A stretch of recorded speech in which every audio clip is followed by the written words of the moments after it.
చాలా భయంకరమైనవి. చాలా పాపభీతితో నిండిన మన జీవితాలను, పాపానికి వచ్చే జీతం ఏంటి?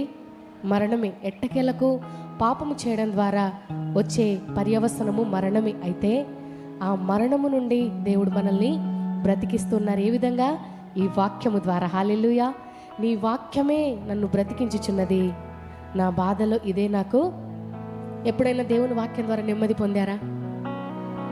మీకు ఏమి తోచని పరిస్థితిలో, మీ గుండెల నిండా బాధ నిండిపోయినప్పుడు, కళ్ళ నుండి నీరు కారుతున్నప్పుడు, ఏ మనిషి లేని వేళ, మిమ్మల్ని ఓదార్చని పరిస్థితి మరి మీకు వచ్చినప్పుడు దేవుని వాక్యం మిమ్మల్ని ఓదార్చుతుంది. వ్యక్తులు ఎంతవరకు ఓదారుస్తారండి?